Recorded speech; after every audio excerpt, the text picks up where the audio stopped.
It's a late-night drive through the stunning Appalachian Mountains, the kind of scenery that just makes you feel alive, right? The moon is high, the stars are twinkling, and everything seems peaceful. But then, out of nowhere, their GPS starts acting all wonky, rerouting them onto this old logging road that honestly isn't even on any modern map. When they arrived, it was clear this place had been abandoned for decades. But as they made their way down the barely discernible path, something terrible began to stir in the darkness. As the rain continued to tap softly against the windshield of the old Ford Mustang, Jake and Alara drove deeper into the heart of the West Virginia wilderness. They'd been on the road for weeks, making their way south from New York City, and their original plan had been to drive straight through the night and arrive in Tennessee by morning. But the pouring rain had other plans. "We can't drive in this," Alara said, gesturing toward the dark expanse of windshield wipers struggling to keep up with the relentless deluge. "We're going to have to find somewhere to pull off and wait for it to pass." Jake scanned the road ahead for an exit, one that wasn't just a crumbling set of gravel steps leading straight back to the highway, but there seemed to be nothing but endless tunnels of dense foliage and shadowed trees. Then just ahead, a break in the canopy revealed a gas station with a neon exit sign creaking faintly in the wind like an old man beckoning his weary grandson closer.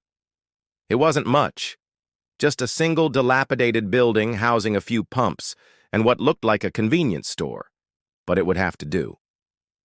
As they pulled into the almost non-existent parking lot, the sound of crickets filled the air. But it was an unnatural sound, somehow hollow, like the chirpings of a chorus of crickets trapped inside a cavern with no echo to break their ceaseless drone.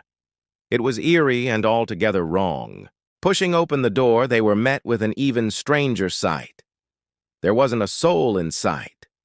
The air hung heavy with the scent of stale gasoline and decay, and all around them were aisles of dusty shelves where products long expired sat gathering dust and cobwebs. A tattered magazine rack lay on its side, and the most recent publication dated back 27 years. But the strangeness of the place wasn't what kept them from leaving. That honor belonged to the gas station's only attendant, or rather, what was left of him. He was slumped over the counter, dried and withered, his skin a canvas of dust and decay, his eyes empty sockets staring vacantly into the gloom. The two of them stood frozen in the doorway, unable to tear their horrified gazes away from the grotesque figure before them. Then they turned and fled. Bursting out of the door, they scrambled into their car and slammed the door shut. They fumbled with their seatbelts, adrenaline surging as they struggled to get away from the decaying gas station attendant who seemed to be watching them with his vacant, soulless eyes. Finally, with shaking hands, they managed to start the engine and tore out of the parking lot and back onto the road. As they sped away, the drumming of rain intensified, and the headlights cut through the thick fog, revealing a road shrouded in mist and mystery. Just ahead, a rusted sign warned of a bridge out in 5 miles, but there was no turning back. They pressed on, determined to reach whatever lay at the end of this forgotten road. With each passing mile, the forest grew darker and more oppressive. The towering trees seemed to close in around them, forming a tunnel of twisted branches and gnarled roots. The road itself became a treacherous path, strewn with fallen branches and rocks. But they pushed on, their determination fueled by an unspoken fear of the darkness that surrounded them. Then, as suddenly as it had begun, the tunnel ended. The trees parted, revealing a clearing. In the distance, a faint glow flickered, offering a tantalizing glimpse of hope. With renewed determination, they surged forward, eager to escape the suffocating embrace of the woods. But their relief was short-lived. For as they approached the light, they saw that it emanated from a pair of headlights, cold and merciless, like the eyes of some predatory beast. A moment later, a truck rumbled past, kicking up a cloud of dust and debris. Its driver, a hulking figure cloaked in shadow, seemed to regard them with a detached curiosity. Then, just as abruptly, it disappeared back into the darkness. Left alone once more, they continued on, their hearts pounding in their chests like drums of impending doom. The clearing gave way to another tunnel of trees, and the oppressive darkness returned. The silence was deafening, broken only by the incessant chirping of crickets, which seemed to mock their isolation. Then they saw it, a cluster of moss-covered cars abandoned on the side of the road. Some were old enough to have been featured in one of those classic black-and-white horror films. Others were newer, their paint jobs faded and chipped, as if they'd been stripped bare by years of neglect and exposure to the elements. Ilara's grip tightened on the dashboard. "I don't like this," she whispered, her voice trembling slightly. "Let's just turn around and go back." But Jake was transfixed by one car in particular, a vintage Chevrolet, its chrome bumper bent at an unnatural angle, as if it had been deliberately crushed. He stepped out of the car and approached it cautiously, running a hand along its weathered hood. As he did, a sudden gust of wind slammed the driver's side door open, revealing an interior stripped of everything except for a pile of ash in the center of the floor. Startled, Jake quickly backed away, stumbling over a nearby tree root and nearly twisting his ankle. Ilara rushed to his side, her eyes scanning the area for any sign of danger. But there was nothing to be seen except for more abandoned cars, each bearing silent witness to some long-forgotten tale of despair and decay. When Jake had finally convinced Ilara that there was no immediate threat, they decided to push on, hoping to find another road or perhaps a house where they could seek shelter. But their hopes were dashed.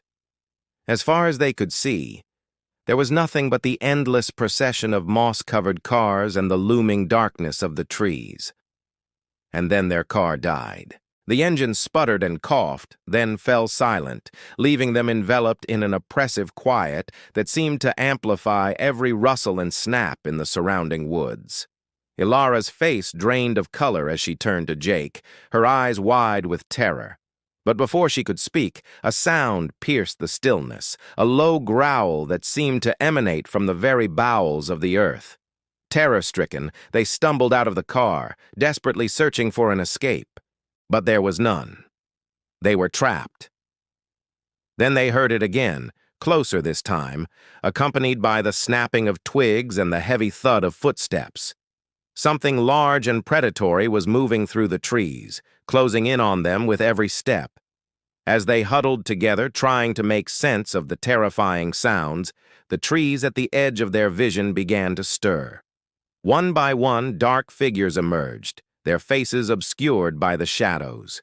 They stood silently, motionless, their eyes gleaming with an eerie, otherworldly light. Then, as if awakened from a slumber, they began to move, their forms darting and weaving between the trees. Their movements were unsettlingly fluid, like the swaying of reeds in a windless stream. Panic seized them. They turned and ran, stumbling blindly through the underbrush, the guttural growls echoing in their ears. But there was nowhere to hide. The forest was a labyrinth of twisted trees and tangled vines, and every direction seemed to lead them deeper into its heart. They could hear the creatures moving through the trees behind them, their heavy footsteps and guttural growls growing louder with each passing moment. And then, as if sensing their terror, the creatures began to close in, their whispers growing louder, their presence more oppressive. Suddenly, one of the creatures lunged from behind a tree, its face a mask of sharp teeth and glowing eyes.